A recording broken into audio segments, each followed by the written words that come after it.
তবে আল্লাহর কি খেলা ভাই, খেলা জমে গেছে। জুনায়েদ আল হাবিব ভোটে দাঁড়াচ্ছে খেজুর গাছ মার্কা, আর ওর বিরুদ্ধে দাঁড়াচ্ছে ব্যারিস্টার রুমিন ফারহানা। আজকে মার্কা পাইছে হাঁস মার্কা।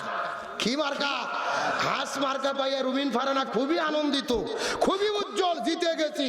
বলতেছে আমি ছোটবেলায় হাঁস পালন করতাম, একবার চোর এসে চুরি করছিল, আমি মামলা করেছিলাম, জেলে তুলেছিলাম।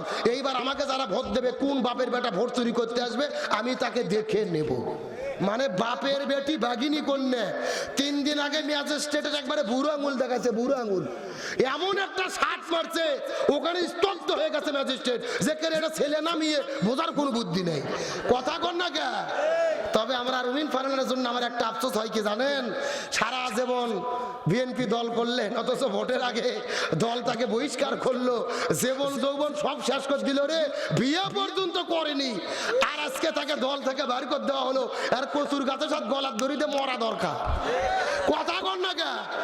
গত 16 বছর আমরা দেখেছি সংসদ ভবনে এক রুমিন ফারহানা পুরো আওয়ামী লীগকে কুপঘাত করেছে সংসদ ভবনের ভেতরে। তিনি বক্তব্য দিয়ে কাঁপে তুলতেন, আজকে তাকে অপমান।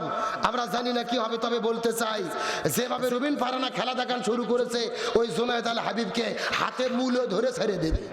কতক্ষণ ঠিক কিনা? তাহলে এখন চিৎকার করে বলতে হবে সাহাবী হানজালার কি গোসল বাকি।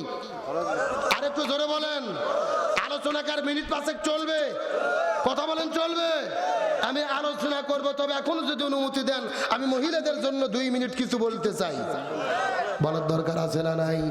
আমার বন্ধুগণ, মুসলমান ভাইরা গভীর মনোযোগ লক্ষ্য করুন। কোনো দিকে নজর নাই, কোনো দিকে তাকাতাকি নাই। মহিলাদের জন্য 2টা মিনিট কথা বলবো, ভালো করে বোঝার চেষ্টা করেন। আমার নবীজি মেরাজের রজনীতে সর্বপ্রথম চলে গেলেন জান্নাতের ভেতরে। ওই জান্নাতটা পরিভ্রমণ করার পরে আস্তে করে যখন জান্নাতের মধ্যে চলে গেল, ওই জান্নাতের মধ্যে যাওয়ার পরে লক্ষ্য করে দেখে ওই জান্নাতের ভেতরে হাজার হাজার মহিলাদেরকে আগুন দিয়ে দাউ দাউ দাউ দাউ দাউ দাউ করে জ্বালানো হচ্ছে। ওই মহিলাদের মাথার উপরে কিছু কাকগুলো বসে তাদের মাথার মগজগুলো ঠুকুরে ঠুকুরে খাচ্ছে। এই দৃশ্য দেখার পরে নবীজির মনটা বড় খারাপ হয়ে গেলেন। জিবরাইলকে জিজ্ঞাসা করে বলেন, হে ভাই জিবরাইল, এই মহিলাগুলো কারা তুমি বলো তো। এমন সময় জিবরাইল ডাক দিয়ে বলে, ইয়া রাসূলুল্লাহ, মনের মধ্যে কষ্ট নেবেন না, এই মাত্র আল্লাহ তাআলা জানাই দিল আপনার উম্মতের ভেতরে অধিকাংশ মহিলারা জাহান্নামে যাবে। অধিকাংশ মহিলাগুলো যাবে কোথায়?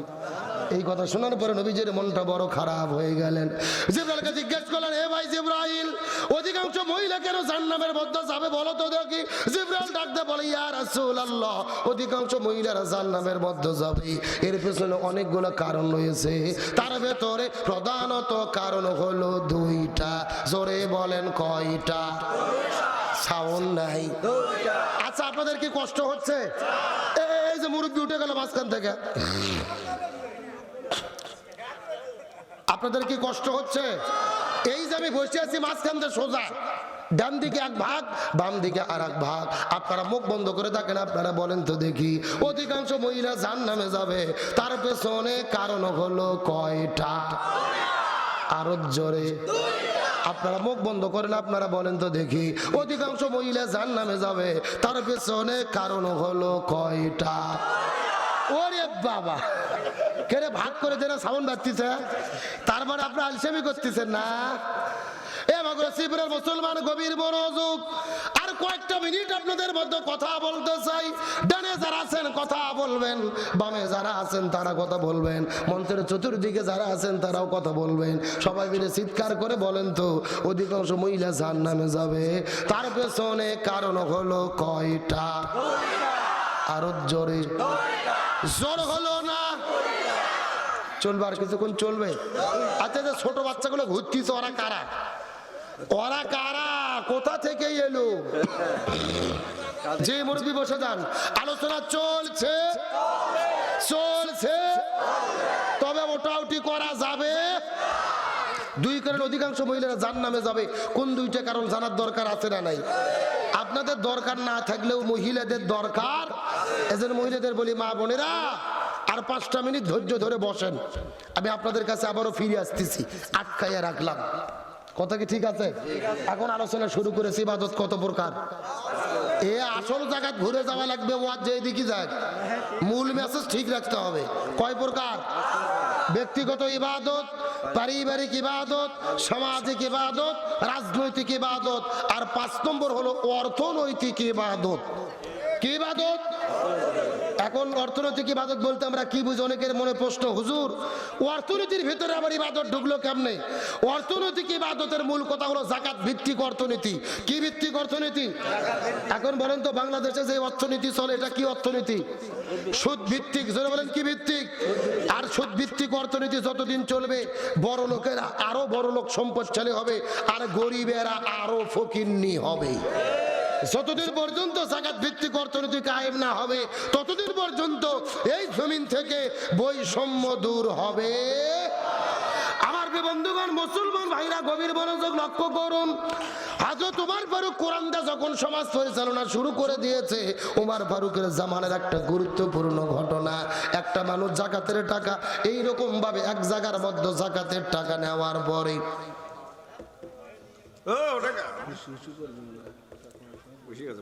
না না বুড়ো মানুষ যাবে, যাক, যুবকরা যাচ্ছে কি জন্য? পেশাব লাগবে বুড়ো মানুষের, যুবকদের এত কিসের পেশাব? কেন 30 মিনিট যদি পেশাব আটকাবেন না পারে কিসের মরত রে? কথা কর না কে? বাড়ির বউ থাকলে আরো বিপদ, ডায়াবেটিস হতে পারে। এরা কতদিন সিনেমার হলে যে পেশাব করছে, 3 ঘন্টা ছবি দেখে ওঠে না, পেশাব লাগলে সিপি দিয়ে বসে থাকে। তো করোনার জন্য 15 মিনিট চাপ দিয়ে থাকা যাবে না? মরদ মানুষ হলে চাপ দিয়ে বসে থাকেন, ভেতরে কোনো রোগ থাকলে আজকে করোনার ওসিলায় আল্লাহ ভালো করে দিতে পারে। আর আমার তো দোষ নাই, আমাকে যদি আপনার 9:30 10টার মধ্যে পৌঁছে দিতেন, এতক্ষণ ওয়াজ শেষ করে দোয়া করে আমি বাড়ি চলে দিতাম। আমাকে তো দিয়েছেন আপনারা 11টা 11:15, আমার কি দোষ? কমিটির দোষ। কথা কর না কে? আমি যাওয়ার পরে এদেরকে রিমান্ডে নেবেন। থাকা যাবে? মিনিট 15 থাকা যাবে? আলোচনা চলছে চলছে, ওটা ওটি করা যাবে। আমার বন্ধুগণ, মুসলমান ভাইরা গভীর মনোযোগ লক্ষ্য করুন। শুধু শিক্ষার জন্য শর্টকাটে বলতেছি, কথাগুলো ভালো করে বোঝার চেষ্টা করবেন। হযরত ওমর ফারুক কোরআন দিয়ে রাষ্ট্র পরিচালনা করতেছে। ওমর ফারুকের জামানার ভেতরে একটা লোক যাকাতের টাকা নিয়ে পুরো মক্কা মদিনার ভেতরে 7 দিন ধরে ঘোরাফেরা করেছে, কিন্তু যাকাতের টাকা দেবে এমন লোক তিনি খুঁজে পায়। কিন্তু 1 সপ্তাহ ধরে ঘোরার পরে মরুভূমির মধ্যে লক্ষ্য করে দেখে একটা মরুভূমির ভেতরে খেজুর গাছের নিচে একটা মানুষ মাথার নিচে বস্তা দিয়ে ঘুম পাড়তেছে। এই মানুষ মনে মনে চিন্তা করে, এই মানুষটা মনে হয় দরিদ্র মানুষ হবে, আমার যাকাতের টাকাটা তাকে দেওয়া যাবে।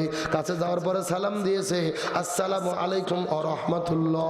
ওই লোকটা লাফ দিয়ে উঠে বলতেছে নাউজুবিল্লাহ। কি বলছেন? এ সালাম দেওয়া সুন্নাত, সালামের জবাব দেওয়া ওয়াজিব। এই লোকটা ডাকতে বলে, ভাই আমি আপনাকে সালাম দিলাম, সালামের জবাব না দিয়ে কেন আপনি নাউজুবিল্লাহ বললেন? ওই লোকটা ডাকতে বলে, ভাই এই যে আমার মাথার মধ্যে বস্তা দেখতেছো, এই বস্তার মধ্যে যাকাতের টাকা রয়েছে, এই যাকাতের টাকা নিয়ে 1 মাস ধরে ঘোরাফেরা করতেছি, মক্কা মদিনা সিরিয়া দামেস্কের মধ্যে ঘোরাফেরা করেছি, 1 মাস ধরে ঘুরেছি, যাকাতের টাকা দেব এমন লোক আমি খুঁজে পাই নাই। একজন 7 দিন ধরে ঘোরে আর একজন 1 মাস ধরে ঘোরে, যাকাতের টাকা দেবে এমন লোক মক্কা মদিনার মধ্যে ছিল না। শুধুমাত্র কোরআনের বরকতে, এই কোরআন হাতে নিয়ে আল্লাহর কসম করে আপনাদের মধ্যে আজকে শপথ করে বলে যায়, এই কোরআন যদি বাংলাদেশে কায়েম হয় আর কোরআন দিয়ে যদি বাংলাদেশ পরিচালিত হয়, এই দেশের ভেতরেও আর কোনো গরিব মানুষ থাকবে না। আল্লাহর কোরআনের ওয়াদা কি মিথ্যা হবে? যাকাত যদি বাংলাদেশে কায়েম হয়, কোন গরিব অসহায় মানুষ খুঁজে পাওয়া যাবে? ভালো করে বোঝেন, আপনাদের ভিলনাথপুর গ্রামে 100 জন মানুষের যদি বসবাস হয়, এর ভেতরে 80 জন হলো স্বাবলম্বী, নিজের টাকায় নিজে খায়, আর একেবারে হতদরিদ্র হলো 20 জন। কয়জন? এখন এই 80 জন যদি যাকাতের টাকা হিসাব করে ওই 20 জনক বুঝে দেয়, ওই 20 জন কি গরিব মানুষ থাকবে? বরং এই 80 জনের চাইতে ওই 20 জন আরো ভালো জীবন যাপন করবে। আর ইসলাম এটাই চাই, কোনো বৈষম্য থাকবে না। ধনী খনিজ সম্পদের ভেতরে রয়েছে গরিবের অধিকার।